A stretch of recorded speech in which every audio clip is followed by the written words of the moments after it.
Hello, everybody. My name is Pierre-Olivier Rouault. I'm a journalist, grand reporter at the French business magazine L'Usine Nouvelle, weekly. So we're here for the CEO roundtable, and so let's begin. Shortly, I will just present all of them. We've got Mr. Moussa Nassiri from Sofiprotéol, Edouard Roquette from the French group Roquette, Catia Bastoli from Novamont, Emmanuel Petiot, Deinove, Mr. Jean-Christophe Guérin from Michelin group, and then Anton Robeck from the Dutch DSM. Just to give a few words on who Sofiprotéol is, it's not necessarily a company very well known, although it's a sizable company. It was created 30 years ago by the farmers in France, the farmers active in the oilseed sector, that's the rapeseed oil and the sunflower oil. The first market is animal feed. In terms of size, it's well, you know that when you crush an oil seed, there is more protein that goes to animal nutrition actually than oil created. We tend to forget this. This was also at the origin of Sofiprotéol, the need in France to get more autonomy in protein for animal feed. So this is an important market for Sofiprotéol. Another very important market, obviously, is the edible oils, with about 1 million ton of bottled oils through Le Sieur, for example, or bulk oils. A third market served is the biodiesel market. Diester Industrie, an affiliate of Sofiprotéol, is a leader, actually world leader in biofuels, which were developed very strongly in the 90s and are going right now through tough times, as you probably know. And then the fourth market is renewable chemistry, oleochemistry. So on which kind of markets and which kind of products, advanced product are you working now? We develop a lot of esters, specialty esters. This is our specialties, our specialty esters. We have 250 different kind of products, and they go in formulations in the oil field industry. For example, if you want to drill horizontally, you're obliged to use very high performance products, which we can offer. Are you involved in the shale gas revolution? Unfortunately not. It's a big business, but we're not there. And now there are a lot of other applications in the food also. There are emollients or products that can keep foods humid for a long time or keep the quality and the texture of the food, particularly for industrial pastries and the like. There's a lot of products that go into cosmetics and detergent, of course. And what are your R&D projects right now? On which fields are you working on? In terms of longer-term R&D, of course, we're looking at things that are that will take some time to deliver concrete commercial applications, particularly in the field of fermentation, bacteria, microalgae or enzymatic splitting. And more short-term, we focus on going further down the value chain, proposing really to our customers some ready formulations, understanding their needs and their business. Edouard Roquette, you're CEO of Roquette, a very quite famous group and well-known in France, active in the starch business. Just a few words about the company. Roquette, we were talking about oleochemistry just a few seconds ago. We'll be talking about carbohydrate chemistry. Roquette is a French family-owned group with a global footprint. The company was started back in 1933. It processes in 2013 close to 7.7 million tons of renewable raw materials such as maize, corn, wheat, potatoes, peas, and microalgae. Among the 5 global leaders in the starch manufacturing industry, the group provides customers a wide range of 700 products and solutions in the fields of human nutrition, pharmacy, cosmetology, paperboard, chemistry, bioindustry, and animal nutrition. It represents roughly 20% of our whole business, and the intent is definitely to grow this part of our business with projects we're currently working on under various partnerships. You said 20% of your turnover comes from bio-based product. I mean, new so-called new biochemistry. So, which are that products, and on which new fields are you working now? More recently, we've been developing isosorbide, high-purity isosorbide for the plastic industry. It's a very promising development for the Roquette group, and we are also offering a specific grade of high-purity isosorbide to replace specific plasticizers in the plastic industry. The name of the company is Reverdia. It's a joint venture, 50-50 joint venture with DSM, and we are addressing new needs in the plastic industry with biosuccinic acid. We have developed a new route, a new way to make succinic acid by the industrial biotechnology way, and we believe this is really the route to make to make succinic acid for the long term. That project is already running, or the project is already running. In fact, it started in 2013 at one of our plants in Italy, in the north of Italy. And now it is my pleasure to give the microphone to Catia Bastoli.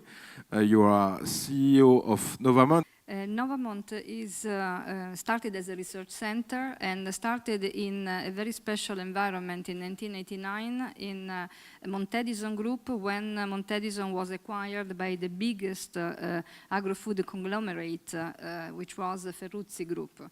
Of these two groups, today it doesn't exist anymore anything. So this is an interesting story. In '96, we exit from the group, finding investors, institutional investors, and so we started as researchers the adventure to transform this reality in an industrial reality. And in 2011, we arrived to about 160 million euro turnover just on our technologies, and the pillars of this development are three for us. One is the efficient use of resources. We concentrated not on general plastics or bioplastics, but on bioplastics which are biodegradable. And then the other sector was to develop products for rubber in order to make rubbers more low rolling resistance, so tires more low rolling resistance. The other point was the upstream integration. So the bioplastics that we started to produce, we decided to work on all the different steps in order to produce also not just the composite materials, but also the polyesters, but also the monomers which are contained in this type of polyester. And the third element is biorefineries integrated in the local areas. So how to produce these products?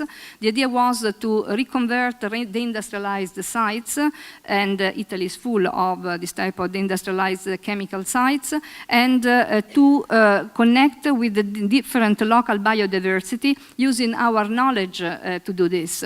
But the most important part is the third generation, because this is the project of Matrica in Sardinia. It's a joint venture, and we are building in this moment 7 plants. 3 of them are almost ready, so they will start beginning 2014. Of these 3 plants, 2 are flagships. First plant worldwide with a new process to produce azelaic acid and pelargonic acid, and another plant to produce oil extenders for rubber, which are changing the properties of rubber. The last one, the 4th generation, is the modification of a plant which was stopped in 2006, is a fermentation plant in Veneto, and we are modifying the plant to produce 1,4-butanediol, and using microorganisms developed by Genomatic and United States, and this should be the first plant dedicated to 1,4-butanediol through fermentation. And so Materby is quite well known for its use in shopping bags. Is that an important market for you, or just a bad public perception?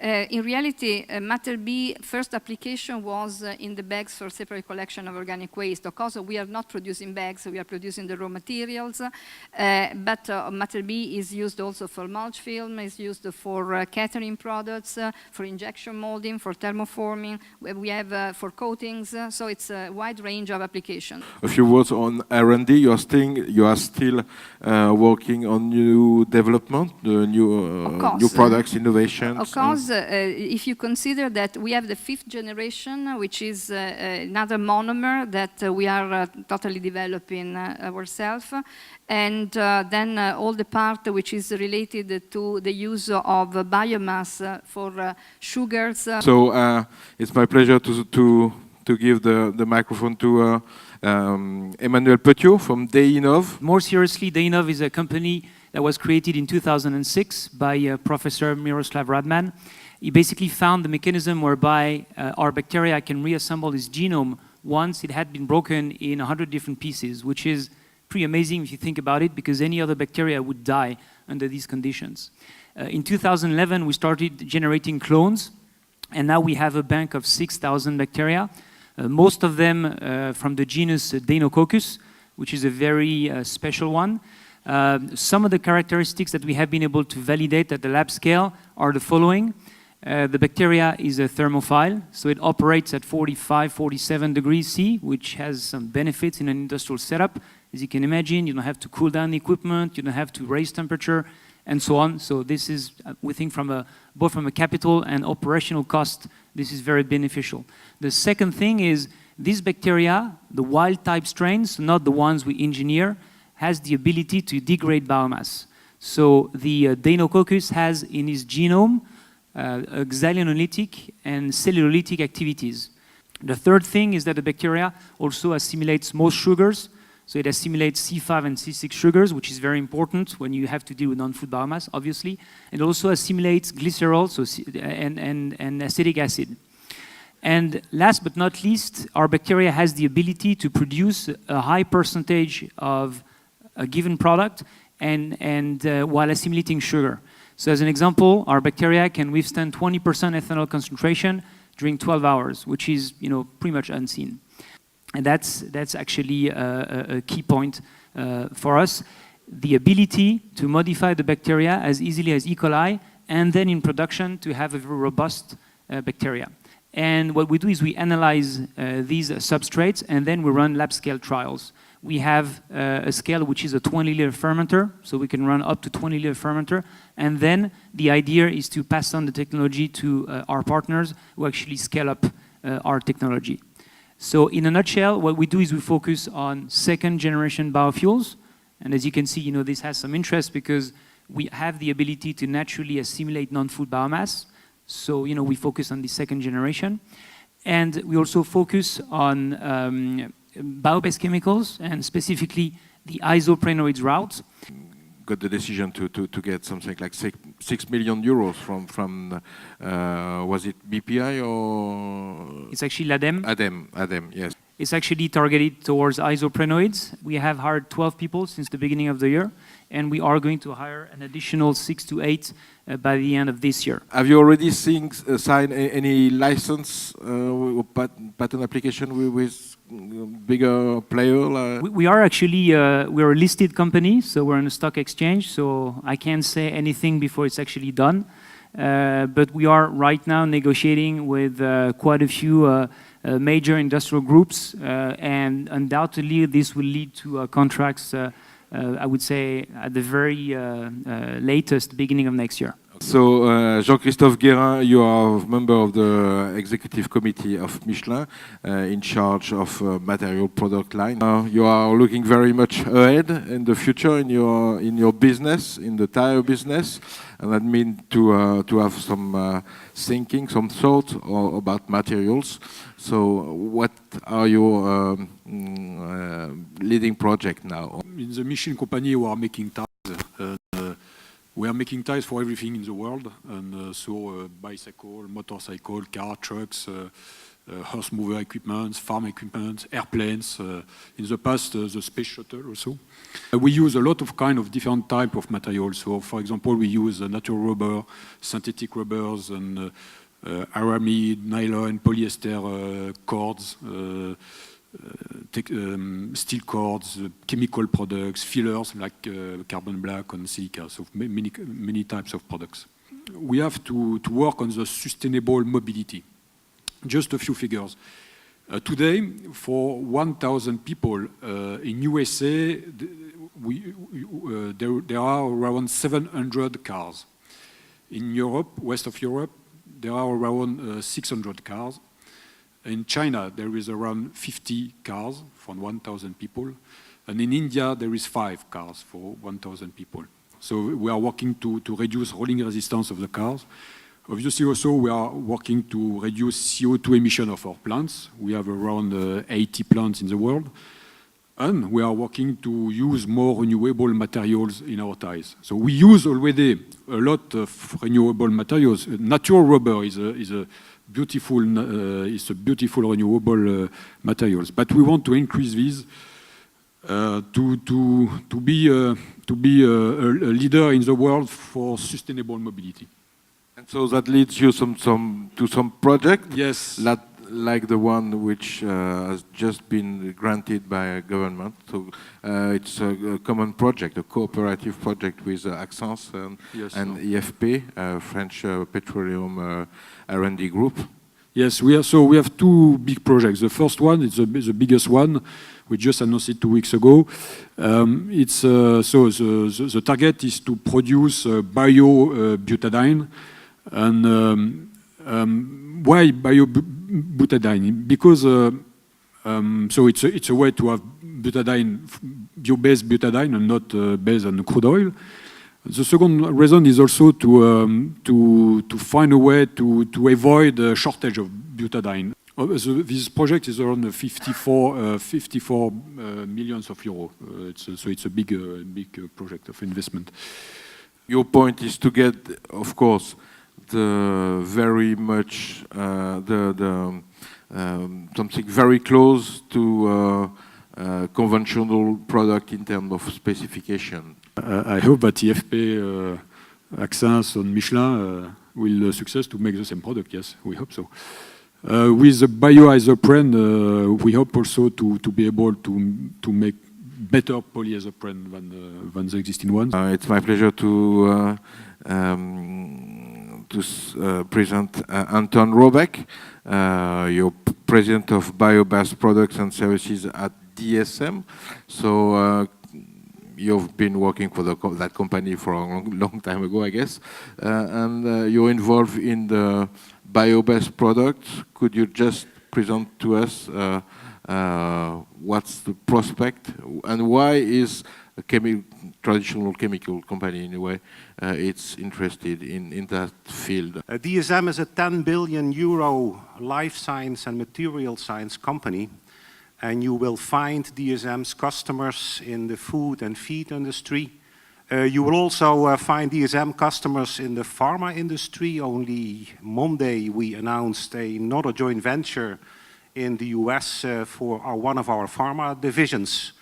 But also in the automotive industry and the E&E industry, where our engineering plastics and resin group supply products to, even I think also for tires, but basically also in industries like the defense industry, where our super strong fiber Deinove is used in helmets, life-saving jackets, but also armored cars.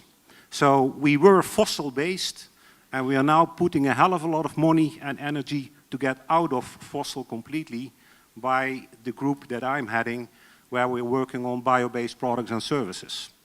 The joint venture with Roquette on succinic acid was the first commercial launch that we did. Currently, we are heavily building a 25 million gallon cellulosic ethanol plant together with Poet, the biggest corn ethanol producer in the US, in Emmetsburg, Iowa.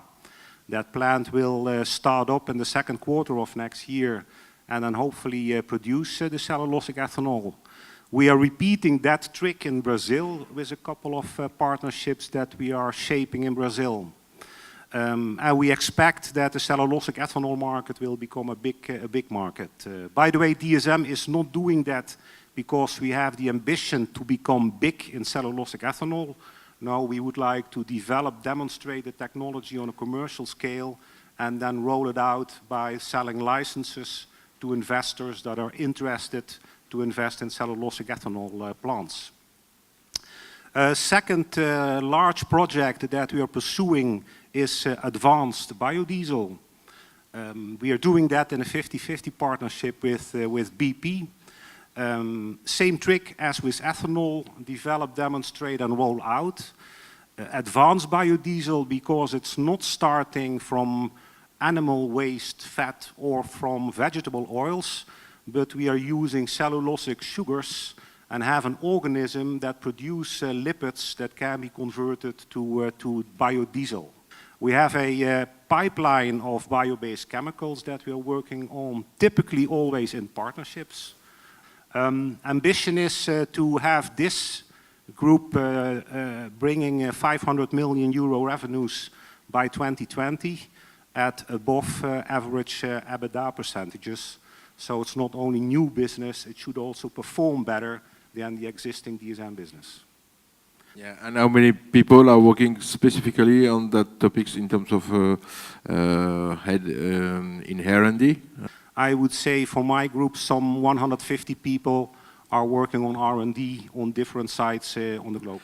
First of all, raw material. Maybe in short, if any of you see any concern about that topic, there's been many concern with raw materials and land use concerning biofuels, on bio-based product, biochemicals, bioblocks. Do you see any polemic, any people complaining about that, or not at all?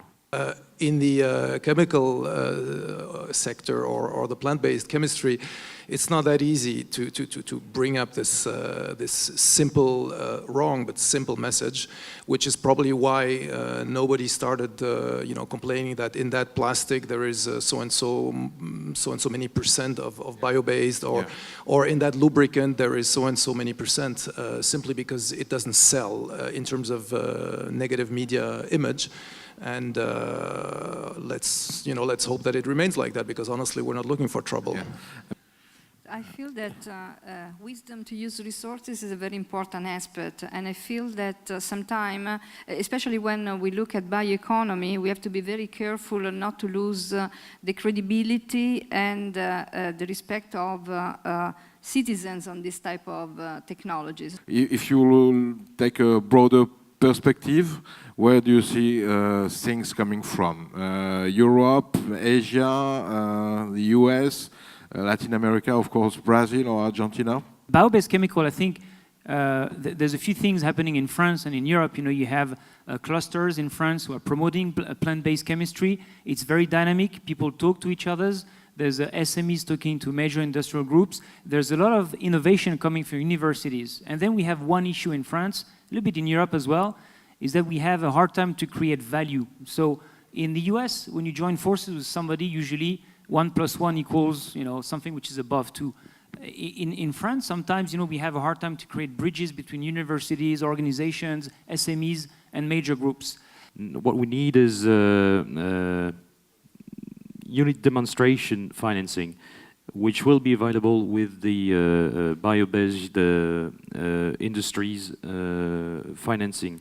It is important, financing is important, but you also need the right feedstock, and you also need the right environment. Not only the legislation, the right legislation, but also a very much business-friendly environment. And this is certainly something we need to work on in France and in Europe as well. How would you judge, all you guys and lady, the level of legislation, of the type of regulation that that is on bio-based product. Is that neutral, defavorable, favorable today? Yeah, well, in the US, you see the renewable fuel standard that is really facilitating the development of cellulosic ethanol technology. Because in the first plants, you over-engineer, you have much higher capex investments than in plant 5 or plant 10. So by having the renewable fuel standard in place, the US authorities are really supporting the development of a new industry. Of course, it's very heavily debated by big oil, but okay, that is a fight we have to fight. I think it would be rather simple for Europe to copy that regulation into Europe. And they even wouldn't have to change it at all. I mean, it could be done next year, but there is simply not the will to go that way. Of course, all you guys and lady are working on this very exciting new products, but they have to be at a certain stage on the market. For example, Michelin. Your project on butadiene is completely neutral in your spirit, of course, in terms of competitiveness in the future. We hope better than this neutral. We hope that with new technology we could have butadiene at a better price than the existing price, because butadiene is a co-product of crude oil business, and the price can be very high. So we expect better price, and also perhaps to come back on we expect also with bio-based product, because there is new product. We expect also to improve performance of product. Of course, if you consider the price per kilo, bioplastics are really higher price. But the point is the system, and this is a question of standards that we can create. And if we don't give the value to the applications, then this is the real critical issue that we can have. So the standards are a very important element of competitiveness in order to consider also the externalities and not just internalities. And then it's quite important also for competitiveness to consider that the integration of technologies makes cheaper and cheaper the process. However, to complete the process of full integration, it means a lot of investments. So I think it's so important, the public-private partnership logic, and also the possibility to connect the infrastructural funds, European level, at regional level, to have a support to demonstrators and flagships. I mean, the only thing I can say on this is if your product is more expensive and people are not obliged to buy it, they will not buy it. So in terms of competitiveness, we look at it differently. Our products, it's not a matter of plant-based or not plant-based. Our products have to bring specific added value to the customer. They have to meet unmet needs. They have to really fulfill some criteria better than other products. And this is what will make them successful.